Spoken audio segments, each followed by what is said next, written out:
안녕하십니까. 국민에게 보고하다 김태우입니다. 오늘은 분위기 파악 못하는 자가 있다. 이러한 내용으로 방송을 하겠습니다. 여러분, 제가 목감기가 심하게 와서요.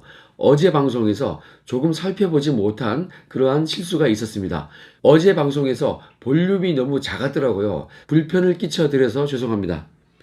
그래서 어제 방송 내용 중에서 핵심 부분만 잠깐 제가 언급을 해드리겠습니다. 자, 이 조국에 대한 검찰 단계의 그 처분, 그 수사와 기소는 일단락이 된 것 같고요. 그 윗단계의 거물을 잡아야 한다. 어제 이렇게 제가 시작을 했고요. 그 윗사람은요, 딱 두 명이 있죠. 그 중에서 우선 이 임종석이라는 거물을 한번 잡아보자. 뭐 그런 얘기였고요. 그러면 그 임종석을 잡는 방법은 바로 제가 첫 양심 선언을 했던 그 우윤근 사건입니다. 그걸로 잡아보자. 뭐 이거였죠. 저는 당시에 이 우윤근이가요, 금품을 수수했다는 그러한 촛불을 녹취록 그리고 송금 내역서 이러한 물증과 함께 보고서로 작성을 했었습니다. 그래서 특감반장, 비서관, 조국, 임종석 여기까지 순차적으로 보고가 되었습니다. 그리고 최종 보고를 받았던 그 임종석이가요, 이거 사실로 확인되었으니 특단의 조치를 취해야겠다. 이렇게까지 말해놓고는 결국에는 문통이요, 그냥 러시아 대사로 임명을 해버렸다. 뭐 이거죠. 그런데 이게요, 감찰 무마로서 직권남용 또는 직무유기 이러한 죄명이 될 것인데요. 이 사건은 그래서 이 유재수 사건과 매우 흡사합니다. 구조가 똑같습니다. 유재수 건으로 조국과 백원우, 박형철 이 사람들이 기소까지 되었으니까 이 사건도 임종석과 조국을 충분히 기소할 수 있다. 뭐 이러한 내용이었습니다. 자, 그러기 위해서는 검찰이 다시 이 사건 재수사를 해야 한다. 제가 이렇게 요청도 했습니다. 그리고 여러분, 우리의 양심적인 내부 고발자 박형철 비서관이 검찰에다가요, 이 우윤근 건에 대해서 내부 고발을 좀 해가지고 이 사건을 풀어나간다면요, 그러면 박형철 비서관은 처벌을 감면받게 되니까 그런 식으로 진행을 해 주십사. 이렇게 제가 요청도 했습니다. 그리고 여러분, 이러한 보고 과정에서요, 임종석이가 이 첩보와 관련해 가지고 자기는 보고를 받은 사실이 없다. 뭐 이렇게 말을 했는데요. 이것이요, 우윤근의 진술로 인해서 박살이 났죠. 당시에 임종석이가 우윤근한테 전화를 해가지고요, 이 첩보 내용과 관련해서 이거 물어봤다. 뭐 이러한 말을 우윤근이가 했었어요. 이거는 SBS 보도에 나온 겁니다.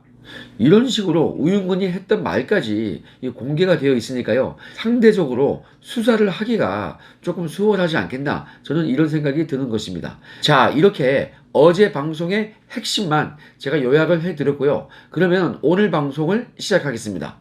여러분, 지금요, 이 코로나 바이러스 이 확진자가 계속 증가를 하고 있어가지고 전 국민들께서 공포에 휩싸여 있습니다. 이거요, 이 확진자가 얼마나 더 늘어날지 매우 걱정이 되는 그러한 상황이죠. 그런데 여러분, 이러한 상황에서 문통은요, 분위기에 맞지 않는 그러한 얘기를 했습니다. 문통은요, 검찰에 대해서 이런 얘기를 했습니다. 과거의 검찰은 스스로 잘못을 고쳐내지 못했기 때문에 특히 고위공직자범죄수사처 이것은 매우 의미가 있다. 이렇게 말을 했습니다. 그런데 여러분, 지금 검찰에 대해서 비판하는 분위기가 맞습니까? 아니면 청와대에 대해서 비판을 하는 분위기입니까? 당연히 청와대를 비판하는 그러한 여론이 훨씬 높습니다. 그러니까 문통의 지지율이 크게 폭락했고요. 민주당의 지지율도 역대 최저로 나왔지 않습니까? 이렇게요, 지지율이 하락했다는 이 뉴스도 어제 같은 날 나왔죠. 여러분, 이것은요, 문통이 청와대를 수사하는 검찰에 대해서 개혁을 한다는 빌미로 인사권을 행사하는 거, 인사권을 전행했던 거, 그거에 대해서 국민분들께서 따끔하게 혼쭐을 내주신 겁니다. 그럼에도 불구하고 이러한 비상시국에 문통이 검찰 때리기를 계속하고 있다는 것이, 이건 누가 동의를 하겠습니까? 여러분, 이거는요, 정말 크게 혼나야 마땅한 일이겠죠. 자, 국민들이 청와대를 수사하는 이 검찰을 지지한다는 거, 이것은 무엇으로 또 알 수 있습니까? 윤석열 총장님이 대선 후보 2위라는 것으로도 알 수가 있는 것입니다.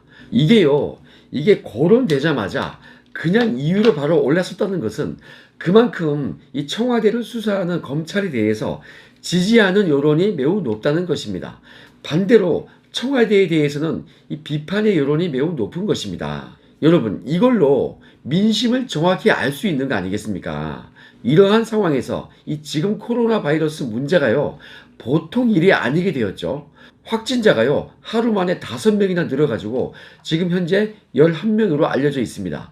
여러분, 저는 이 상황에 대해서 매우 심각하다고 생각합니다. 이러한 비상시국에 그동안 계속 떠들어왔던 그놈의 검찰개혁, 그 얘기를 왜 또 하는 겁니까? 정말 한심하지 않습니까? 그런데 여러분, 이 지금 상황이요, 우리가 생각하는 것 이상으로 매우 심각할 수 있을 것 같습니다.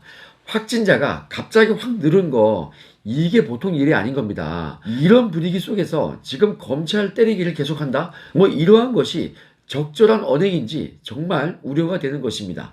이러한 문통의 발언에 보조를 맞춰가지고 지금 추미애 장관의 이 법무부는요, 공수처 로드맵을 발표를 했습니다. 장관도 문통을 지금 딱 따라가고 있는데요. 이래서 이 윗물이 맑아야 아랫물이 맑은 겁니다. 정말 정신을 못 차리고 있습니다.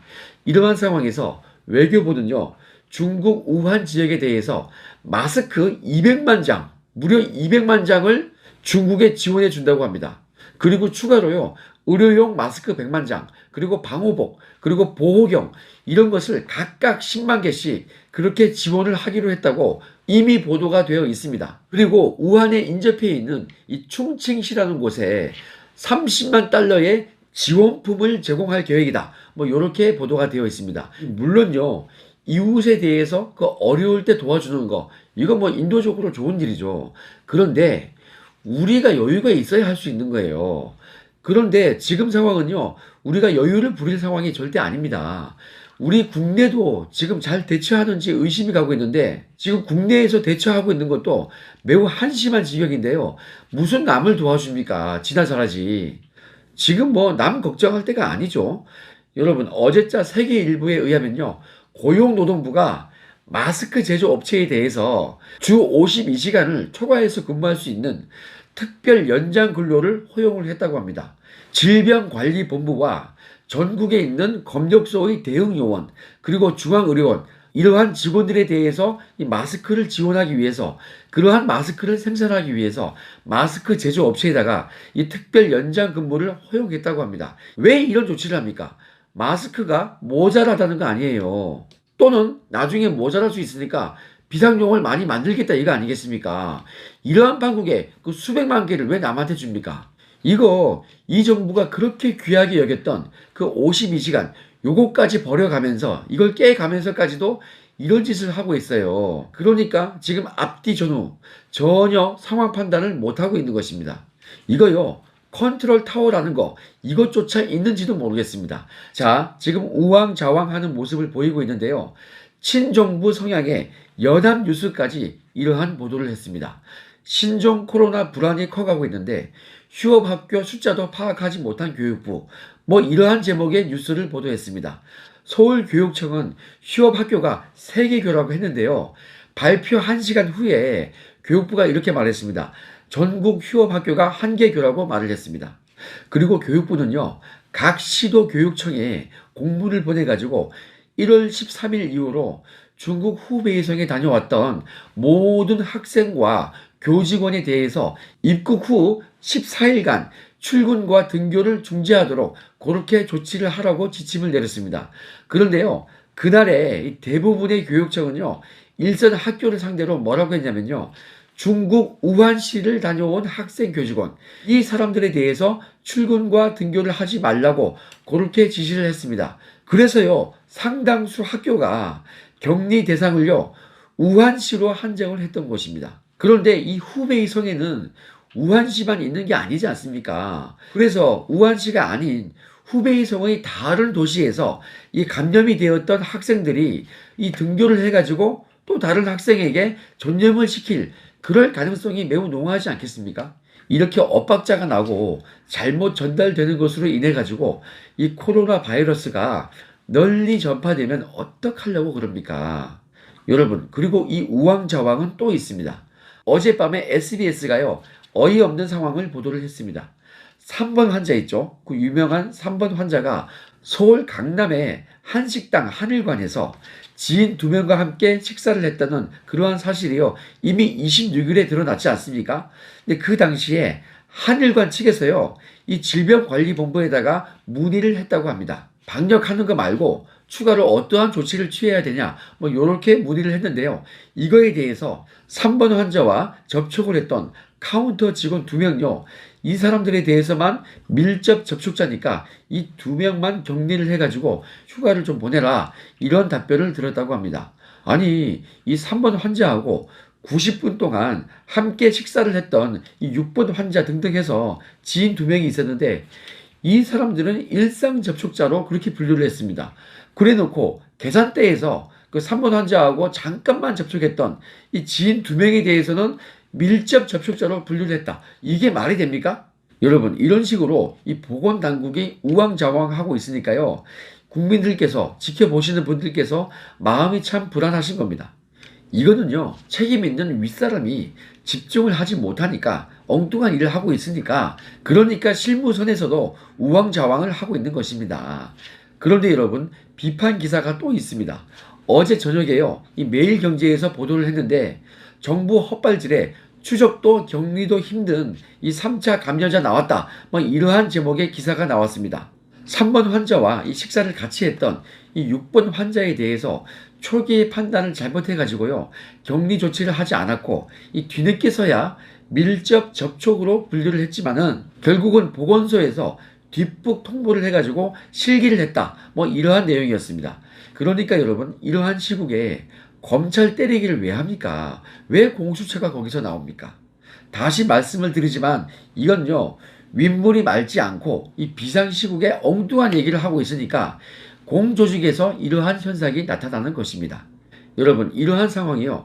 다시는 재발하지 않도록 우리가 이 문통과 정부를 따끔하게 비판을 해야겠습니다. 우리의 안전을 위해서라도 중도 여러분들께서는 이번 총선에서 정말 이 투표권 행사에 대해서 조금 신중하게 행사하셨으면 합니다. 자, 이 지금 논의 중인 이 보수 우파 통합 논의 이거요 정말 잘 진행이 되어야 하겠습니다. 그렇게 단결된 힘을 보여줘야 하겠습니다. 자, 그럼 국민 여러분들께서 모두 안전하시기를 기원하면서 오늘 방송은 여기까지 하겠습니다. 건강한 하루 되시기 바랍니다. 감사합니다.